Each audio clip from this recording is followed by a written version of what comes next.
A lot of people start businesses, but the problem is they don't grow to as expected. And so I thought if I can share with you some of this information, you can see where the loophole is in your business, and it will be a great time for you to either adjust or reset. Today, I just want us to see why marketing is not what most people think. We'll also be talking about people don't buy your product. Then we'll also see the mistakes that most businesses make. Then number 4, go where the people are looking. Then the last one, what makes a customer say yes. So marketing is not what most people think. And probably if you ask someone why they started a business and it failed, they always have many reasons. They will tell you the competition is tough, the economic times are tough. Others will even tell you it is bad luck. But I can clearly tell you that it is none of those things. A lot of businesses don't fail because they have a bad product. Most businesses fail because they misunderstood the customer. When a lot of people start creating a product, probably their main question at that point in time is, how can I make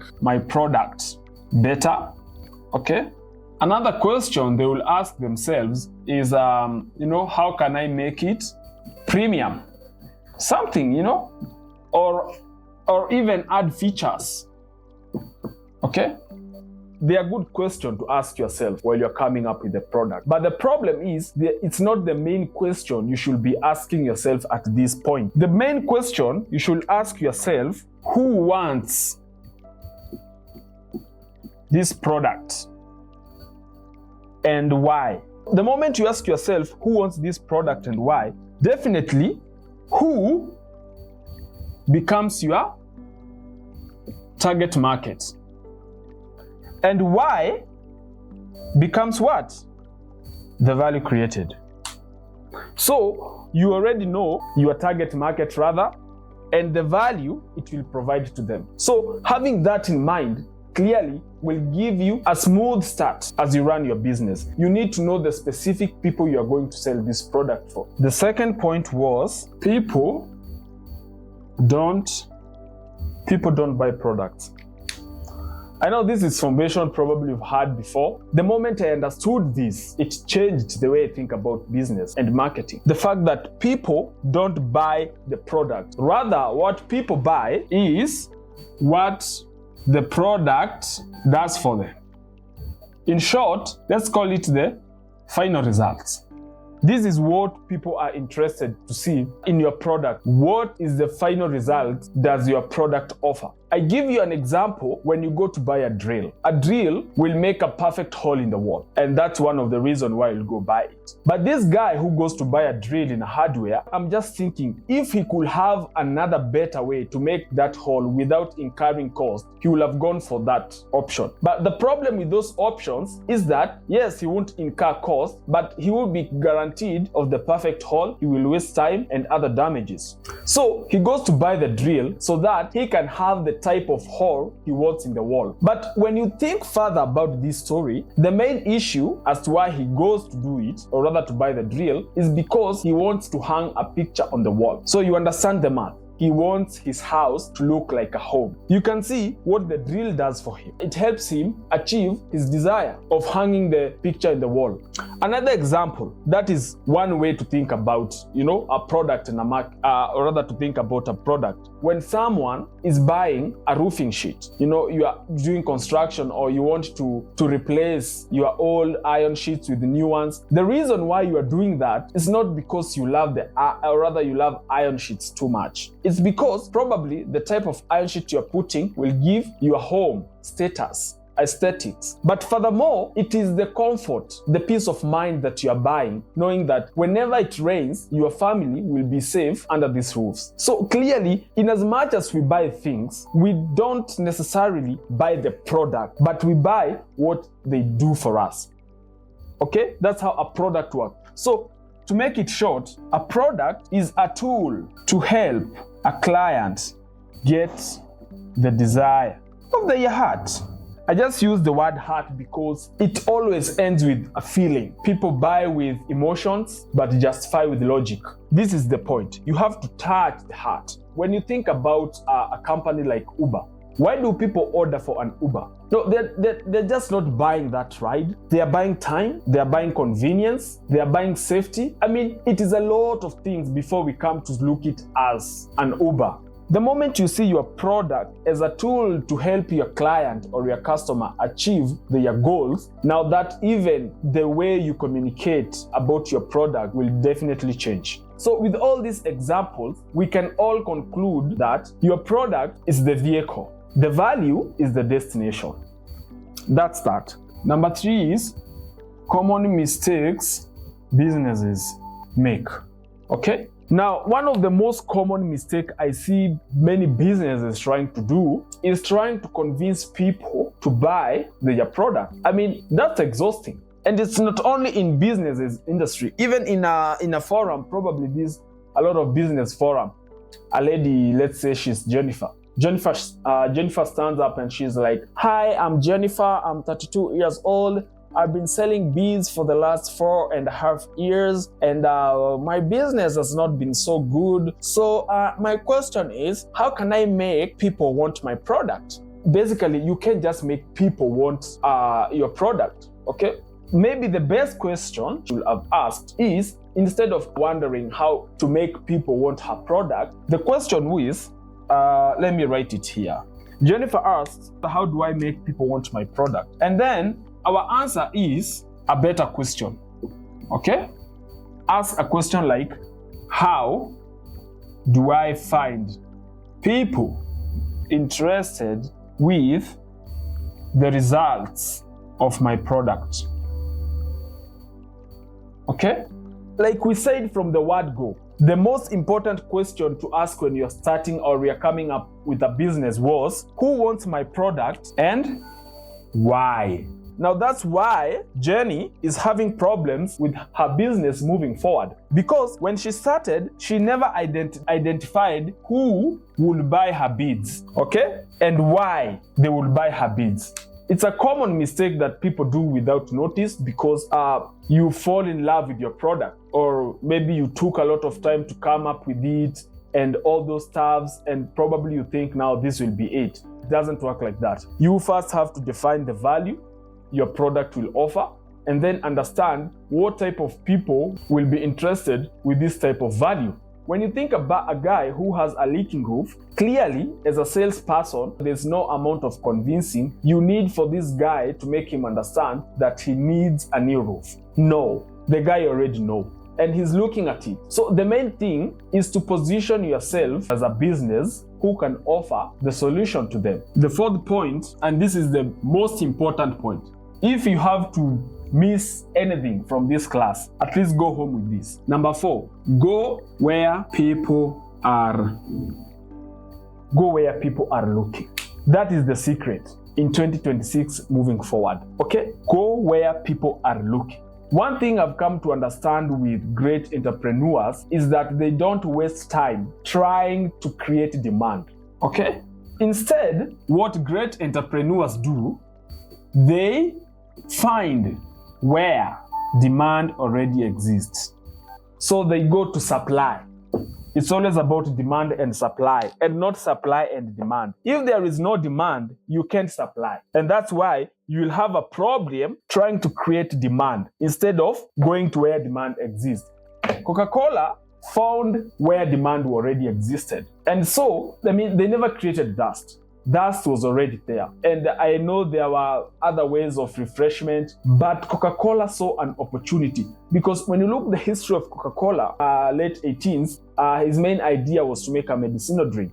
He would use some coca leaves and cola nuts so that the drink could be refreshing and also reduce aches. But now moving forward, because in as long as you're in business, you have to be innovative, you have to keep moving forward. And now he added the syrup with carbonated water. And that is how the soda revolution, I mean, soda has now become almost a signature for events. It is the most drunk beverage. That is Coca-Cola.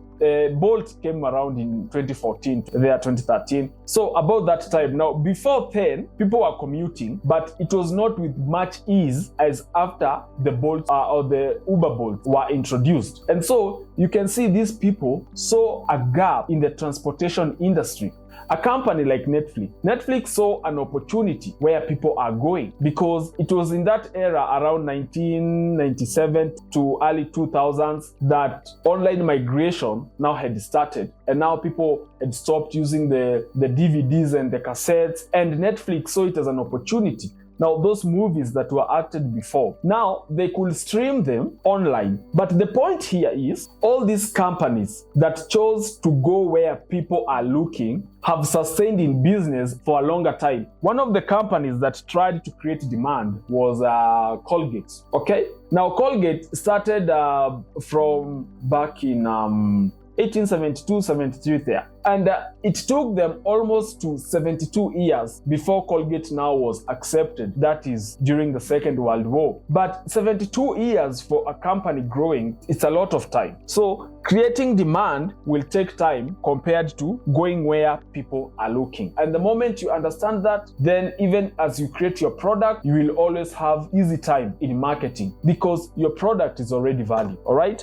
Let's go to the fifth one. And the fourth and the fifth are the most important points in this class. Number 5 is what makes people say yes.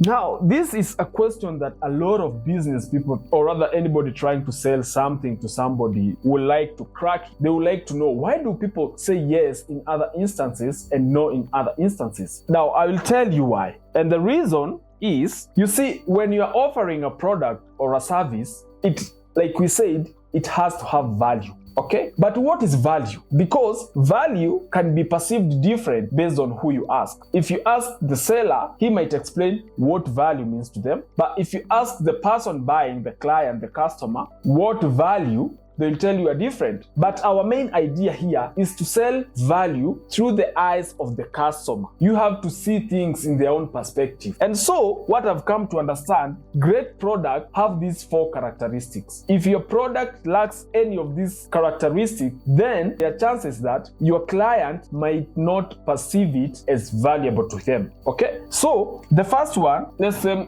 the characteristics of value. The first one is time, and what the client wants to know about this product. How long before I get desired results? This is the first question the client wants to know. How long will it take if I use this product to get my desired results? A good example is a painkiller.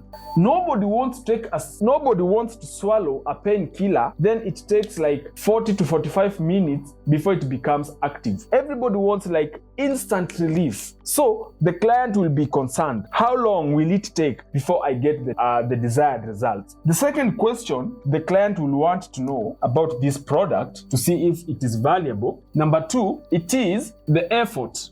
They want to know. They want to know how much effort now will I have to use so that I can get the desired results. A good example is wardrobe. I don't know what they are called. They are these portable wardrobes you buy in a supermarket or online, you know, and now you fix it for yourself. That stuff can be a bit challenging because it has a lot of small things that you need to fix it together so that the whole structure can erect. And it can, because I've tried it and it consumed a lot of time, and I had to call my friend. We did try it, and eventually it worked. And so you don't want something that will consume a lot again of your effort, trying to fix it. So instead, how about if this guy comes with a person who can help you install this thing? Now they just put it as an after-sale service. Understand how much effort will my client put before he gets the required results. Number 3, they want to know the risks. What are the risks involved in getting desired results? They want to know what are the risks involved. Your product should have around 90%, chances of success. Think of a car.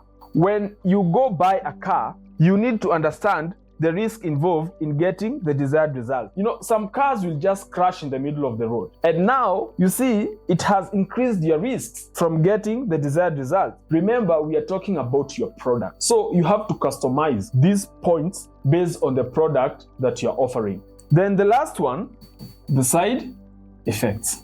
They want to know what are the side effects in the process of getting my final result. An example for side effect, we have got something we call positive externalities and negative externalities. Example of a positive externality is when within your neighborhood, then someone decides to plant a very nice garden of flowers, in as much as it is his garden of flowers, but everybody who passes through that community, he feels nice to be associated with this with this neighborhood. I mean, the house itself, it gives the neighborhood some type of aesthetics. That is what we mean by positive externalities.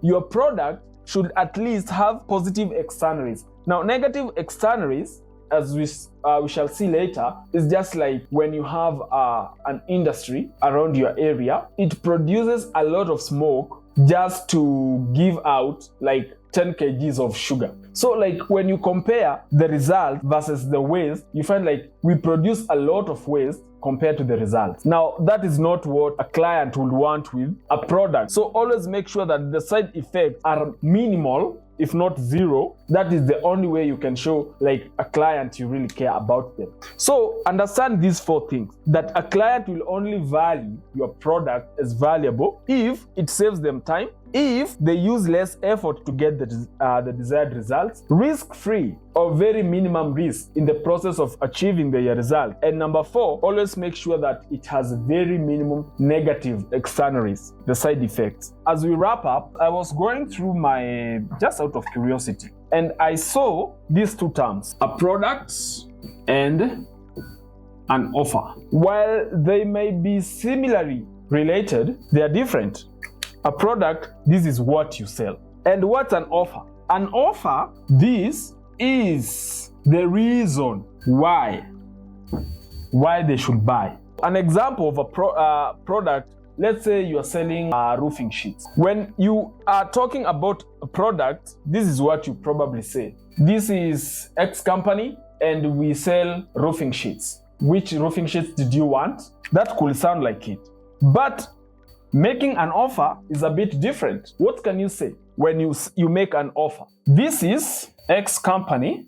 We provide premium quality roofing sheets with a nationwide free delivery and a fast turnaround.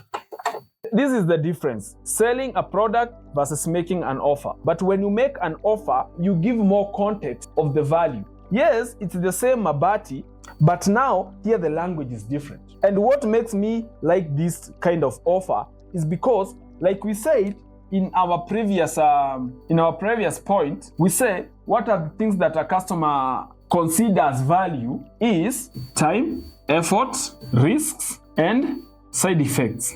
So probably let's use this statement. When you see this type of statement here and you come to consider some of these things, remember when you're talking about a problem and a pain, and we said a problem is what we see, and a problem is normally associated with the product because a problem is what we see. If the roof is leaking, then we can see the problem is we have a leaking roof. And so what you recommend is a product. If you have a leaking roof, we sell roofs. But when you talked about pain, this is what the problem makes that person feel. And now the pain is where you create what? You create an offer. So you are connecting pain with offer. So when you talk about the pain, clearly you can give him concrete reasons as to why you should be the preferred candidate. We provide premium quality roofing sheets. Here, what does that have? Premium quality roofing sheets. That could cover the side effect part of it. Okay? Premium quality roofing sheets, because like we said, there are positive and negative side effects. Okay? So the positive side effects of it, his house will look premium. All right? Let's go about time. With a free delivery nationwide and a fast turnaround. Now these already have captured the fact of time. Time that it is a fast turnaround. So you don't have to worry about that. We have already given you a word. Then the effort is covered here. The free delivery nationwide. And then the risks. What are the risks? Clearly, you can see this statement alone, it reduces the risk by itself. Premium quality mabati, free delivery, and a fast turnaround. Now you get the difference between selling a product and making an offer. That's the difference. There's a difference between an offer and a discount. A discount is just maybe when you decide to reduce probably the price of your product you are selling. An offer, this is the offer. Some of the offers you can give your client is what? A discount, a warrant, free shipping, we've got delivery free, win a bonus or a coupon. So all these are examples of a what? Of an offer. So discount is just one example of an offer. This is what is entailed in the offer. In other words, like we said, an offer is a reason as to why someone should buy your product. That's that.